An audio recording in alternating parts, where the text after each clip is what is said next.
Welcome back to our YouTube channel, Gentle One TV. So for today's video, update naman muli tayo patungkol kay Medit. Yeah, walang iba kundi si Medit. So this video is from Bungal Talks. It has a title of Medit Imbitado pala. May gustong makipagbalikan kay Medit. So question mark men. So yan yung aalamin natin ngayon. So yun, bago natin simulan, of course, Bungal Talk, support nyo yan. Also, Kalinga Prab, support nyo rin. At syempre, our YouTube channel, Gentle One TV, support nyo rin. So, ladies and gentlemen, without further ado, let's watch this video together. Again, the title of this video, Medit Imbitado pala. May gustong makipagbalikan kay Medit. Diyos ko naman, no? So again, ladies and gentlemen, without further ado, let's watch this video together. Again, Bungal Talks, Kalinga Prab, then Gentle One TV. So yeah, like, comment, share, subscribe. Ulit, again.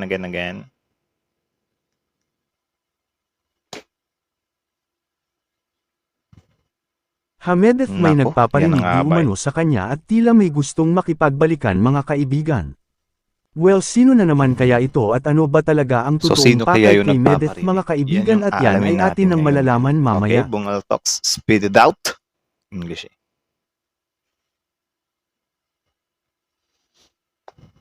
Pero bago yan mangyari po sanang tapusin po muna natin ang video na ito mga kaibigan bago po tayo magbigay till ng end the sarili video nating daw. komento kaugnay dito at mangyari po sanang wag Like the video.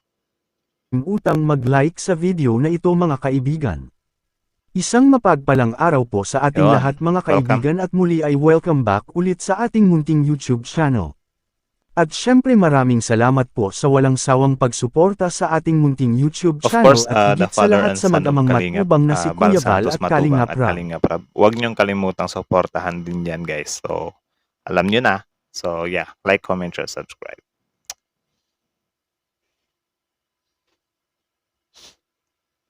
At Medit may nagpaparinig Nako. di umano sa kanya at may gusto nga bang makipagbalikan atin ang malalaman ngayon. Bago ang lahat habang umuusbong ang karir ni Medit sa mundo ng vlogging ay maraming akusasyon ang ibinabato sa kanya ngayon mga kaibigan. Yun. Pero si Medit ay hindi po natitinag sa mga isyu at mga kwentong paninira na ibinabato Ganun naman sa talaga kanya ngayon mga if ever na kaibigan. may mga At kakaharapin isang ka, patunay sa especially mga ganyan, guys, live ni kapag ikaw ay social media influencer, vlogger, or whatsoever na may kinalaman sa online. If ever na may mga bashing, need mo talagang i-overcome yan kung gusto mong makarating sa mga pangarap mo, sa mga, mga tawag dyan, mga hinahangad mo sa buhay, di ba? Kung gusto mong mabago buhay mo at gusto mong karirin ng pagbablog, so yun, need mo lang talagang harapin, harapin yung mga, taong mapanghusga or, sanayin yung sarili, something like that. Sorry.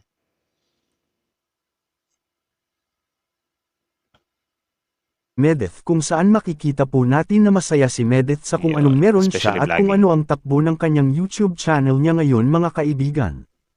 Actually mga kaibigan natatawa na nga lang po itong si Medit sa mga isyu na ibinabato sa kanya dahil ang mga isyu na ito ay pinasinungalingan mismo ni Medit at aniya ay wala itong katotohanan at ito ay paninira lamang aniya sa kanya mga kaibigan.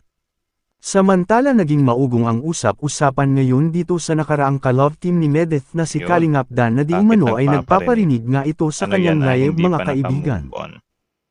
Well, ganun naman talaga, guys. I think normal lang naman yung ganyan. Yung tipong matagal kang mag-move on, especially kapag may pagmamahal ka na talaga, in love mo na yung taong yan, di ba? Yung mga, alam nyo ba yung mga exes na mga, or for example, yung mga showbiz celebrity na naghihiwalay? Siyempre, kung titingnan mo yan sa online, wala nang pag-ibig yan, grabe na kung mag-away eh. Pero hindi mawawala yung panghihinayang, yung mga ganun. It's just natabunan lang talaga ng hatred or pilit nilang tinatabunan ng hatred. But, in reality, meron at meron pa talaga yan. Sobrang, hindi ganun kadali mag-move on. Especially kapag matagal na kayo nagsama, di ba? Tuloy.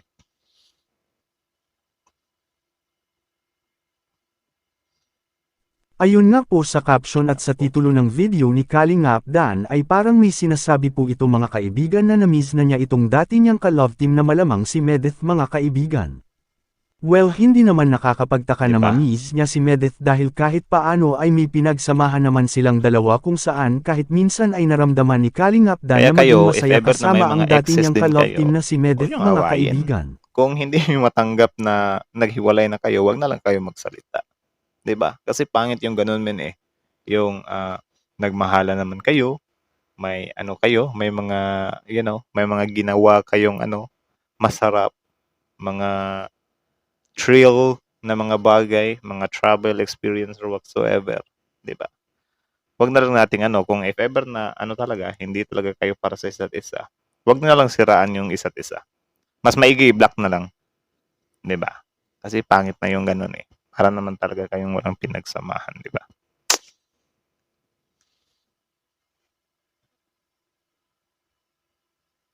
Samantala ayon nga sa mga impormasyon ay gustong umattend ni Kalingap Dan si Medeth sa house blessings na ipinagawa ni Kalingap Dan kaya nga ang caption ni Kalingap Dan ay sana pumunta Nako. ang espesyal niyang kaibigan na ang tinutukoy nga ay si Medeth mga kaibigan.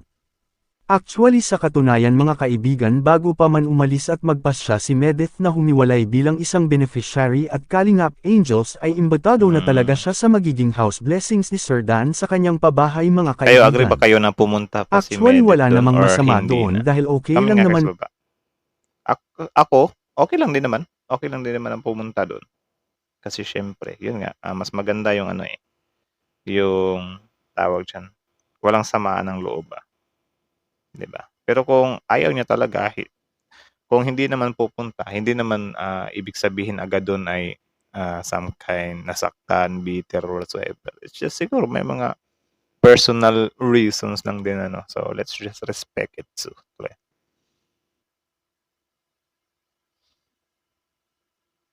Pumunta si Medeth lalo na kung imbitado siya ni Kalingap Dan at syempre hindi naman siguro tatanggi si Medeth lalo Tama. na at minsan din naman silang naging magkaibigan ni Sir Dan sa totoo lang po mga kaibigan.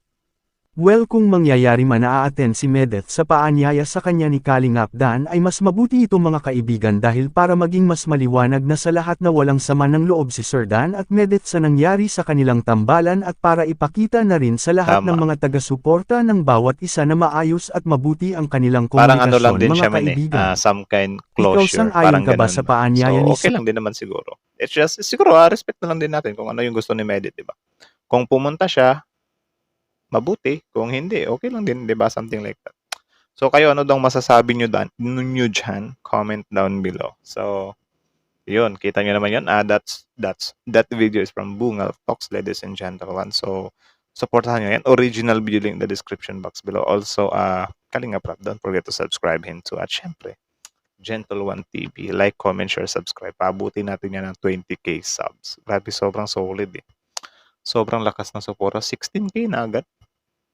Nung birthday ko, parang kaka 15k ko pa lang noon So, yeah, that's it. Maraming salamat, maraming thank you sa mga nag-subscribe. Mahal ka kayo. So, yun lang naman. Ano lang din, tawag dyan. Sobrang amazing ba? Hindi. Sobrang ano lang din, sobrang good ng hakbang na yan. Siguro guys, if ever na ganyan nga mag-request si Dana pumunta, wag na natin silang awayin or whatsoever, 'di ba? Mas na lang, let Medit decide na lang din kung pupunta siya or hindi, 'di ba? Tapos yun.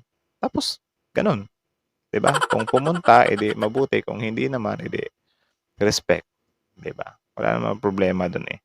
Mas mabuti nga yun eh, yung totally closure talaga or kahit magkaibigan na lang sila.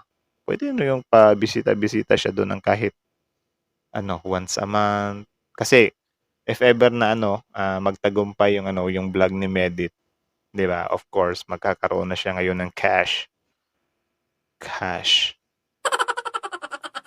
Yeah, money. So, if may pera na siya, she can travel, 'di ba? Pwede na siyang pumunta doon sa diet, pwede siyang bumisita kay Dan as a friend, 'di ba? Kasi yun nga na-unlock yung nila yung love team nila. Though marami tayong nalungkot, pero yun nga Sinasabi ko sa inyo, wala na tayong magagawa dyan. Let's just face the fact that, yeah, hanggang doon na lang yun. So, malay din naman natin kung if ever sa vlogging journey ni Medit makatagpo siya ng lalaking magmamahal sa kanya, edi mas sobrang nice nun. Realistic na 'di ba? Realistic couple. So, yeah, since nakilala naman tong mga to as a couple or love team, mas maganda siguro if tawag dyan? Realistic or real life couple na talaga yung mag-a-appear sa YouTube channel ni Medit. So, yeah, that's it. Leche Flan Girl. Sana Medit yung pinangalan niya sa 'di ba? Sa YouTube channel niya. Bida-bida para decision. Yun lang naman. Nag-wonder lang ako or yun lang. Opinion ko lang. Sana yun, Medit yung pangalan niya. Pero since Leche Flan Girl, okay lang din naman. Kasi ako, parang hindi ko siya na-notice agad na, sino ba tong Leche Flan Girl? Kamukha siya ni Medit something like that, diba? So, yeah, that's it. Again, Bungal Talks, ladies and gentlemen. Support nyo yan. Also, Kalinga Praban, syempre, Gentle One TV. So, I think hanggang dito na lang muna. Thank you so much for watching with me. Gentle One TV is out.